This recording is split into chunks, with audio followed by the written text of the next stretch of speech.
అందరికీ నమస్కారం. Welcome to Suman TV. Top doctors ని మీ దాకా చేర్చి వారి ద్వారా సరైన విషయాలు చాలా కరెక్ట్ ఇన్ఫర్మేషన్ తో డేటాతో తీసుకోవడమే మా ధ్యేయం అండ్ మీ దాకా చేర్చడం మా లక్ష్యం. కాబట్టి ఇవాళ ఒక చాలా అనుభవజ్ఞులైన ఎండోక్రైనాలజీ ఎక్స్పర్ట్ ని కలవబోతున్నాం. ప్రొఫెసర్ పివి రావు గారు 40 సంవత్సరాల వారి కెరియర్ లో ఎండోక్రైనాలజిస్ట్ గా ప్రధానంగా క్లినికల్ ట్రయల్స్ చాలా ముందు చూపుతో ముందే రాబోయే ట్రెండ్స్ ఏంటి మెడికల్ సిస్టమ్స్ లో అని కనిపెట్టి ఆయనే ట్రయల్స్ నిర్వహించి ఆ తర్వాత అవి మార్కెట్లోకి రావడం జరుగుతూ ఉంటుంది.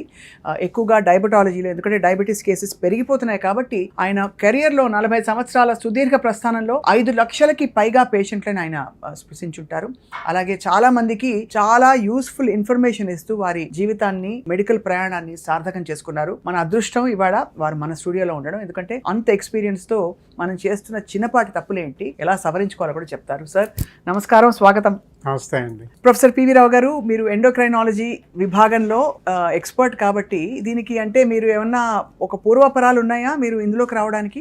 ముఖ్యంగా ముందు నుంచి కూడా నేను ఎంబీబీఎస్ అయిన తర్వాత రీసెర్చ్ సైడ్కి వెళ్ళాను అనమాట. గవర్నమెంట్లో ఐసీఎంఆర్లో రీసెర్చ్ ఫెలోగా వెళ్ళిపోయాను. ఇక ఆ తర్వాత ఢిల్లీలో కూడా మా ప్రొఫెసర్లు అంతా మెడిసిన్ ప్రొఫెసర్లు, నేను పనిచేసిన మెడిసిన్ ప్రొఫెసర్లు ఆ రోజుల్లో 1970 మొదటి సంవత్సరాల్లో ఆయన ఇండియాలోనే ప్రఖ్యాత డయాబెటీస్ స్పెషలిస్ట్ అనమాట. సో ఆయన దగ్గర పనిచేశాను కాబట్టి ఇక ఆయన ద్వారా నేను భారతదేశంలో డయాబెటీస్కి సంబంధించిన విషయాలు నేర్చుకోవడం, దానికి సంబంధించిన సంస్థల్ని నిర్వహించడం, ఇలాంటివన్నీ చేశాను. ఆయన ద్వారానే మాకు ఈ కొత్త విషయాల్లో ఈ ప్రయోగాలు చేయటం అన్ని కూడా 1983 నుంచి నేను ఢిల్లీలో ఉన్నాను. 83 వరకు మెడ్రాస్లో పనిచేశాను.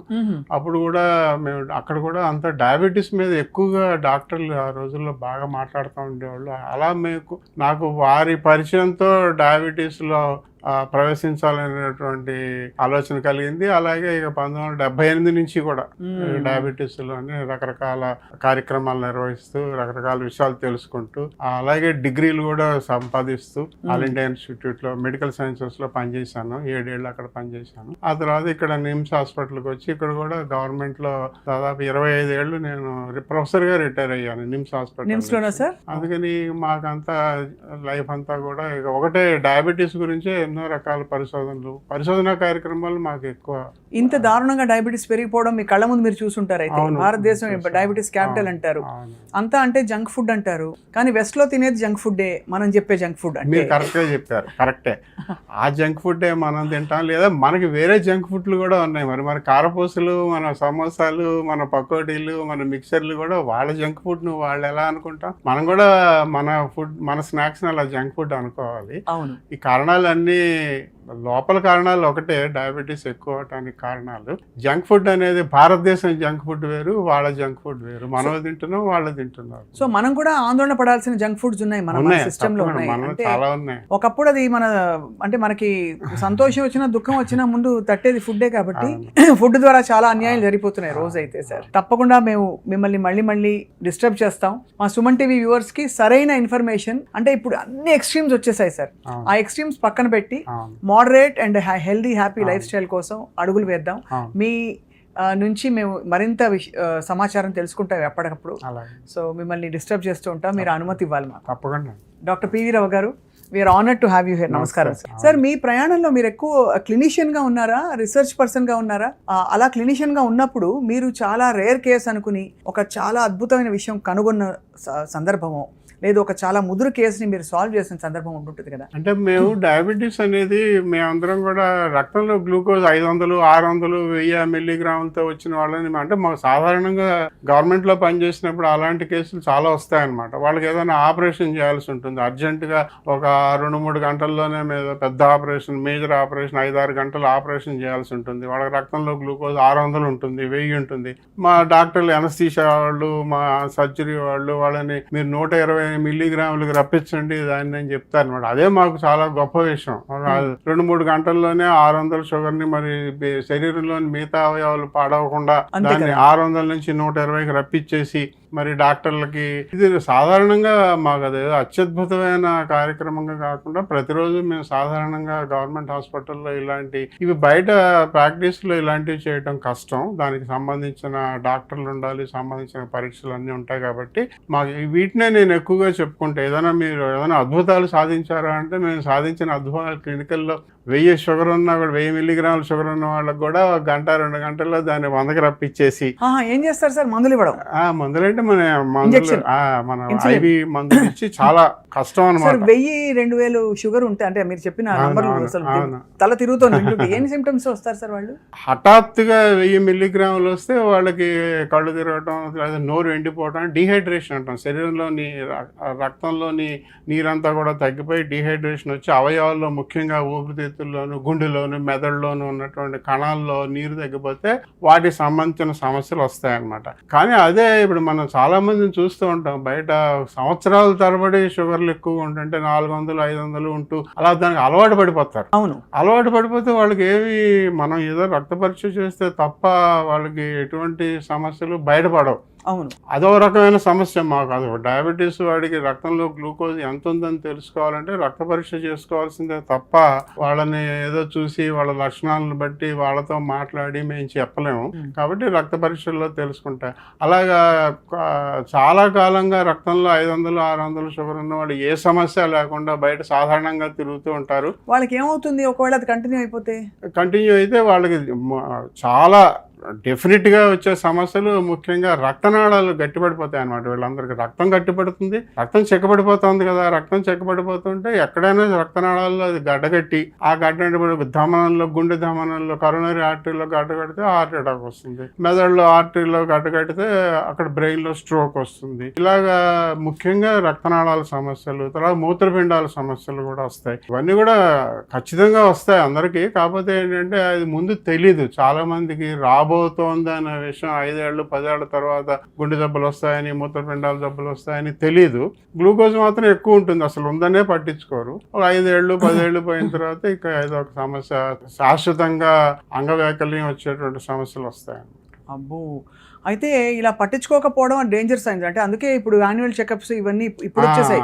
ఆ రోజుల్లో లేవు కదా సార్, అంత అంటే మన దేశంలో అయితే లేవు కదా సార్. ఇన్ని పరికరాలు కూడా లేవు, ఇప్పుడు అన్ని వచ్చాయి. ఇప్పుడు ప్రతి మనిషి ప్రతి ఇంట్లోనూ అందరికీ డయాబెటిస్ మెడికల్ షాప్ ఉంటుంది అంతే కదా సార్. కరెక్ట్. అది చేత్తో ఏమంటారు, దాన్ని ఏమంటారు సార్? అదే గ్లూకోజ్ మీటరు. దాదాపు అందరి దగ్గర ఒక బీపీ మిషన్ 2500 రూపాయలు దొరుకుతుంది, ఇదో 1500 రూపాయలు దొరుకుతుంది. CGM దొరుకుతుంది, CGMS వచ్చేసాయి. చాలా మంది వాడుతున్నారు. ఇదివరకులాగా కాకుండా టెక్నాలజీ బాగా పెరిగిపోయింది. దానివల్ల అందరికీ అవగాహన పెరిగింది. అది మంచి విషయం. అందరికీ డయాబెటీస్ అంటే అవగాహన పెరిగింది. లావుగా ఉంటే సమస్యల గురించి తెలిసింది. రక్తంలో గ్లూకోజ్ ఎక్కువగా ఉంటే ఏం చేయాలో కూడా తెలుస్తుంది. అవగాహన కార్యక్రమాలు మేము చేస్తున్న వాటితో పాటుగా ఈ పరికరాల వల్ల కూడా ఎవరికి వారు నేర్చుకుంటున్నారు. మీడియా సహకారం చాలా ఉంది గత 30 సంవత్సరాలుగా. ఒక విషయం చెప్పుకోవాలంటే భారతదేశంలోని రాష్ట్రాల అన్నిటిలోనూ పోల్చుకుంటే మన తెలంగాణ, ఆంధ్ర రాష్ట్రంలో అవగాహన ఎక్కువగా ఉందన్న విషయాన్ని ICMR ఇండియా అనే స్టడీలో తేల్చారు. చాలా మంచి విషయం. అంటే మేము మా గొప్పతనం మేము చెప్పుకోవడం అనమాట. గత 30 సంవత్సరాలుగా మేము చేసినటువంటి కార్యక్రమాల వలన మిగతా రాష్ట్రాలతో పోల్చుకున్నట్లయితే ఆంధ్రప్రదేశ్, తెలంగాణ రాష్ట్రాల్లో పట్టణాల్లోనైనా పల్లెటూళ్ళలో అయినా కూడా డయాబెటీస్ గురించిన విషయాలు అందరికీ తెలుసు. డయాబెటీస్తో వచ్చే సమస్యలు తెలుసు. డయాబెటీస్ని ఎలా పరీక్షలు చేసుకోవాలో తెలుసు. వాళ్ళు చేసుకుంటున్నారా లేదనేది వేరే విషయం, కానీ తెలుసు. అవగాహన అనేది ఉందనే విషయాన్ని మిగతా రాష్ట్రాలతో పోల్చుకుంటే మన రాష్ట్రాల్లోనే ఎక్కువ ఉందని పరిశోధనలో మన ICMR ఇండియా అంటాం దాన్ని. ఆ కార్యక్రమంలో వాళ్ళు చెప్పారు. మాకు చాలా సంతోషించాం ఆ విషయం తెలుసు. తప్పకుండా మేము మిమ్మల్ని మళ్ళీ డిస్టర్బ్ చేస్తాం. మా సుమన్ టీవీ వ్యూవర్స్ కి సరైన ఇన్ఫర్మేషన్, అంటే ఇప్పుడు అన్ని ఎక్స్ట్రీమ్స్ వచ్చేసాయి సార్. ఆ ఎక్స్ట్రీమ్స్ పక్కన పెట్టి moderate and healthy happy life style కోసం అడుగులు వేద్దాం. మీ నుంచి మేము మరింత సమాచారం తెలుసుకుంటాం ఎప్పటికప్పుడు. సో మిమ్మల్ని డిస్టర్బ్ చేస్తూ ఉంటాం, మీరు అనుమతి ఇవ్వాలి మాకు. తప్పకుండా. Doctor PV Rao garu, we are honoured to have you here. నమస్కారం సార్. నమస్తే. రైస్ ప్రైమరీ ఒక ఫుడ్ కదా సార్. సో మీ దృష్టిలో సార్ అసలు ఏ ఫుడ్ పదార్థాలు తింటున్నాము అన్నది ముఖ్యమా? అంటే రైస్ తింటే డయాబెటీస్ వచ్చేస్తుందని ఇప్పుడు అందరికీ అలా పడిపోయింది మైండ్ లో, అది వాస్తవం అంటారా?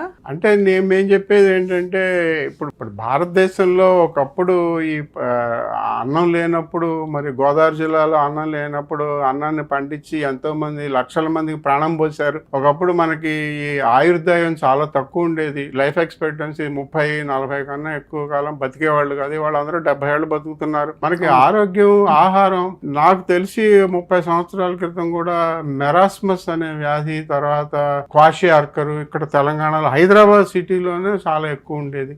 ఇవాళ ఎక్కడా కనిపించట్లేదు.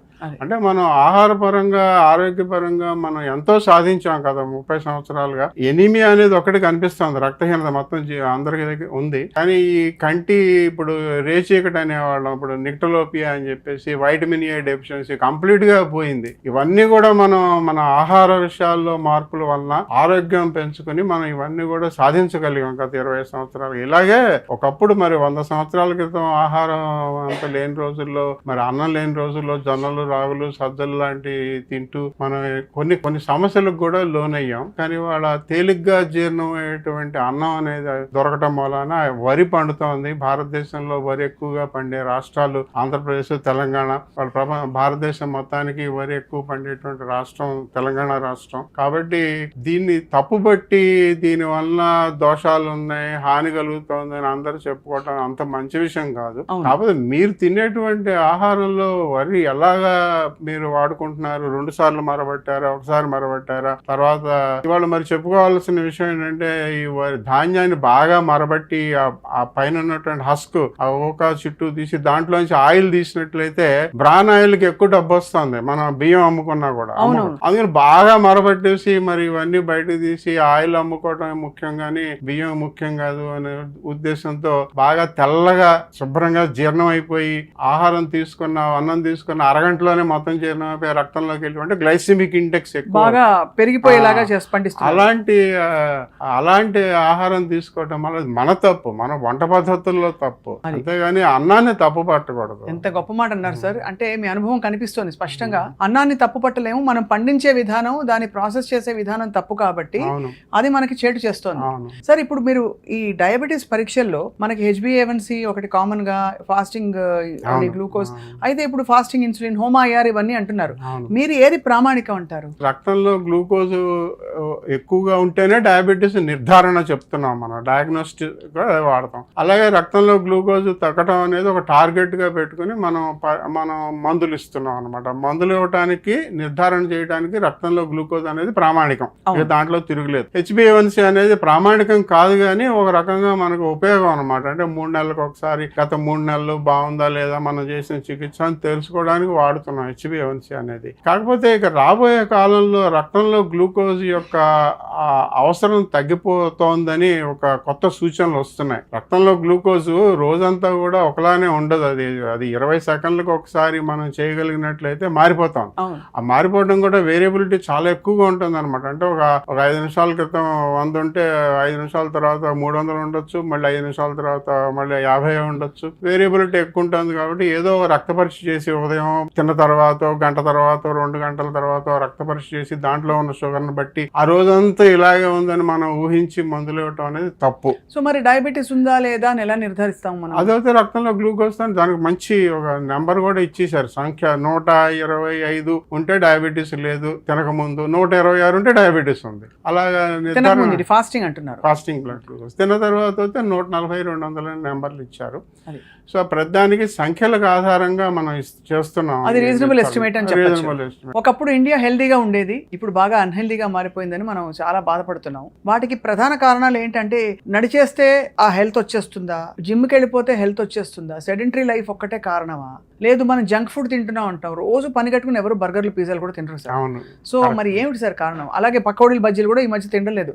ఇప్పుడు ఒక్క పకోడీ తింటే దాని క్యాలరీస్ అంతా ChatGPTలో చూసి మరి తింటున్నారు. మాలాంటి వాళ్ళు. సో మీరు చెప్పండి సార్. అలా చేయడం చాలా మంచి పని అండి. మీరు చెప్పింది చాలా బాగుంది. ఇప్పుడు నెమ్మదిగా గూగుల్లో అన్నీ వచ్చేసాయి కాబట్టి మీరు పకోడీ తిన్నప్పుడు దాంట్లో ఎంత క్యాలరీలు ఉన్నాయని తెలుసుకొని తింటాం. క్యాలరీలో నేను ముఖ్యంగా చెప్పేది మీరు చూడండి, చాట్ జీపీటీలు చూస్తూ ఉండండి, గూగుల్లో చూస్తూ ఉండండి. ప్రతిదాన్ని కూడా మీరు అందులో ఏముందని తెలుసుకోవడం చాలా ముఖ్యం. అవును, ఇప్పుడు మనకి సమస్యలన్నిటికీ అదే మూల కారణం, మన ఆహారమే. కాబట్టి పకోడీలో ఎంత నూనె ఉందో తెలుసుకోవాలి, బాగా ఉంటుంది, అది ఇంపార్టెంట్. అంతేగాని అందులో ఎంత షుగర్ ఉంది, ఎంత కార్బ్స్ అనేది అనవసరంగా దాని మీద ఒక దుష్ప్రచారం జరిగిపోయింది. రైస్ తినకూడదు, అన్నం తినకూడదు, పంచదార తినకూడదు, కార్బ్స్ అనేవి తగ్గించేయాలి, కట్ చేయాలి. కార్బ్స్ తగ్గిస్తే చాలా సమస్యలు వస్తాయి. 55% కన్నా తక్కువ కార్బ్స్ అంటే మనం తీసుకున్నటువంటి పిండి పదార్థాన్ని, మనం మనిషి అనేవాడు పిండి పదార్థాల మీదే బతుకుతున్నాడు. అయితే 1800 క్యాలరీస్ వేసుకుంటే ఉజ్జాయింపుగా అందులో 900 క్యాలరీస్ దగ్గర మీకు కాఫ్ నుంచి రావాలంటున్నారు.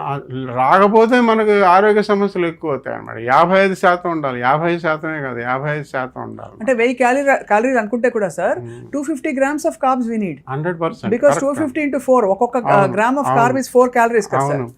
కాబట్టి 55% అయినా కూడా పిండి పదార్థం ఉంచుకోవాలి. మనకి వాళ్ళ భారతదేశంలో ఆహారంలో లోపాలు ఏం జరుగుతున్నాయంటే, ఒకటి ప్రోటీన్ తక్కువ ఉంది, ఆ మాంసకృతులు తక్కువ ఉండటం వలన మన అందరికీ చాలా సమస్యలు వస్తున్నాయి, అదొక విషయం. రెండో విషయం ఏంటంటే నూనె పదార్థాలు ఎక్కువ అవుతున్నాయి. మామూలుగా నూనె పదార్థాలు ఎక్కువ అవటం అంటే, మరో విషయం చెప్పుకోవాలంటే, మనం వాడేటువంటి వంట పద్ధతులు మనం దాన్ని బాగా మరిగిచ్చి, అంటే నూనెలో ముంచి, ప్రపంచంలోని అన్ని దేశాల్లోనే ఏదైనా ఆహారం తీసుకోవాలంటే దాని మీద వాళ్ళు వేడి చేసుకుని నూనె జల్లుతారు, కానీ దానిలో ముంచి దాన్ని వేడి చేయరు. రెండోది ఏంటంటే, నిన్న పండించిన పదార్థాన్ని, ఆహార పదార్థాన్ని మళ్ళీ రెండోసారి మూడోసారి వేడి చేయడం కూడా మనకు సామాన్యం అయిపోయింది. సో ఆ వేడి చేయడం వల్ల కూడా మనలో ట్రాన్స్ ఫ్యాట్స్ వస్తాయి, ప్లస్ క్యాన్సర్ కలిగించేటువంటి పదార్థాలు కూడా వస్తాయి. ఇటు పక్కన గుండె జబ్బులే కదా, అటు క్యాన్సర్ జబ్బులు కూడా వస్తాయి. కాబట్టి ఇలాగా రెండోసారి వేడి చేయడం అనేది తప్పు. తర్వాత నూనెలో ముంచి వేయించడం తప్పు. ఇవన్నీ కూడా మనం ఎక్కువగా వంట పద్ధతుల్లో, మన భారతదేశం వంట పద్ధతుల్లో ఇవన్నీ జరుగుతున్నాయి, కానీ వీటిని మరీ ఎక్కువగా వాడుతున్నాం అనమాట.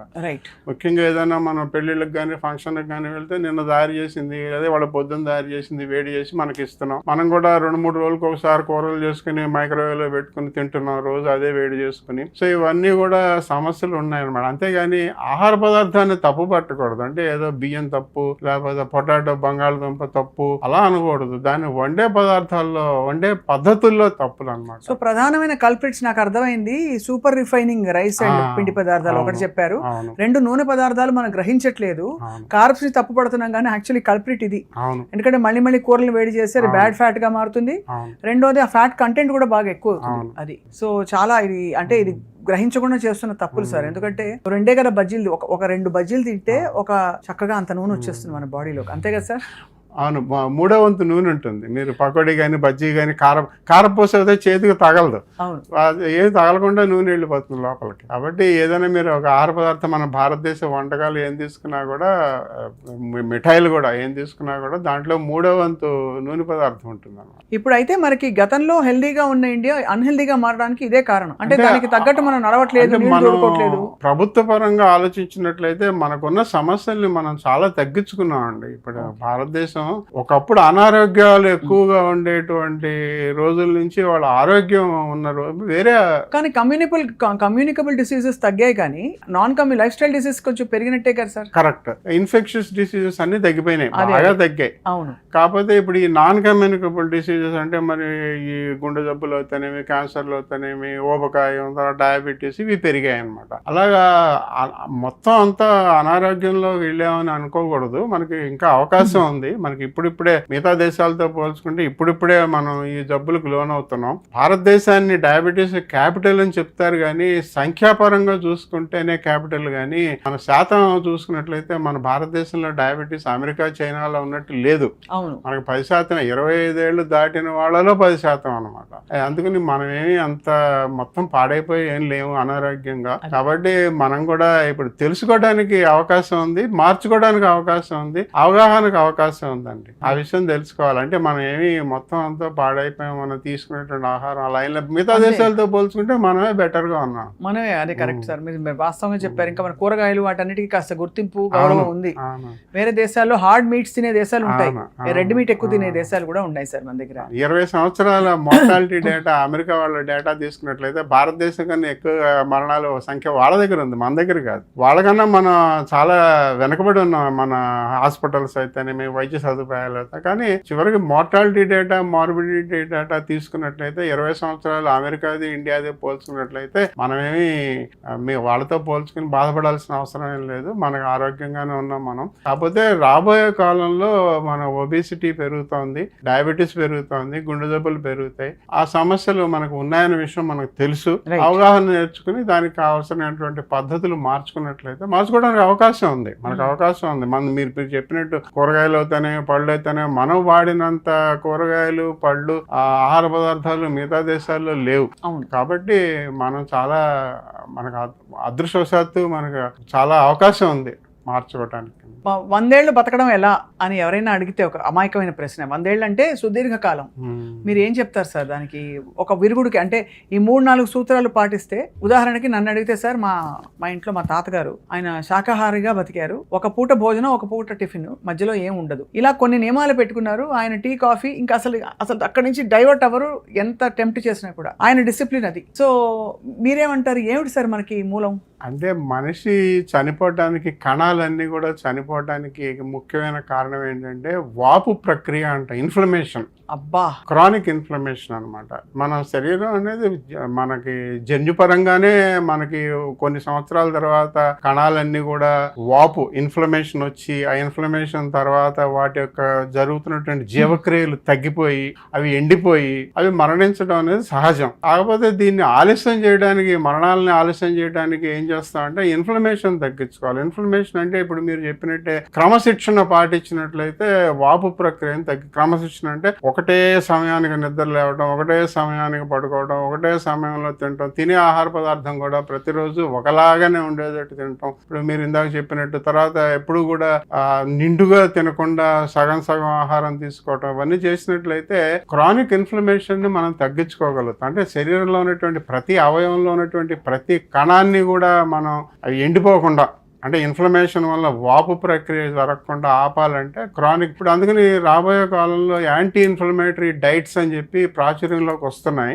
మనం తీసుకున్నటువంటి ఆహారంలో కూడా ఏది మన శరీరానికి వాపు ప్రక్రియ ఎక్కువగా కలిగిస్తుంది, ఏది కలిగించదు అనే దాని మీద ఇక రాబోయే కాలం ఇప్పుడు యాంటీ ఇన్ఫ్లమేటరీ డైట్స్ అని మాట్లాడుతున్నారు ఆల్రెడీ. సో అలాంటి ఆహారంలో దేని వల్ల మనకి నష్టం కలుగుతుంది, దేని వల్ల శరీరం తొందరగా పాడవుతుంది, శరీరం అంటే నేను చెప్పేది కణాలు అనమాట, లోపల కణాలు ఎంత తొందరగా పాడవుతున్నాయి అనే విషయం మీద పరిశోధనలు జరుగుతున్నాయి. కాబట్టి ఆ పరిశోధనలో మనం వాటిని పాటించినట్లయితే 100 ఏళ్ళు కాకపోయినా ఒక 10 ఏళ్ళు, 5 ఏళ్ళు, ఇప్పుడు జీవన ఆయుర్దాయం ఎలాగో పెరుగుతోంది, మరింతగా పెరిగేటువంటి అవకాశం. ట్రిపుల్ పెట్టేసుకుంటున్నారు కదా సార్ అందరూ. అది ఎన్ఎస్ఐ ఏదో అలా హఠాత్ అది అలాగా తాత్కాలికంగా ఇవాళకి వాళ్ళే చర్మం మీద ముడతలు పోవాలి, ఇవాళకి వాళ్ళే చర్మం తెల్లగా అయిపోవాలి, ఇవాళకి వాళ్ళే అలా చేయకూడదు. కానీ కొంచెం సక్రమంగా పద్ధతులు పాటించినట్లయితే ఉపయోగం అయితే ఉంటుంది.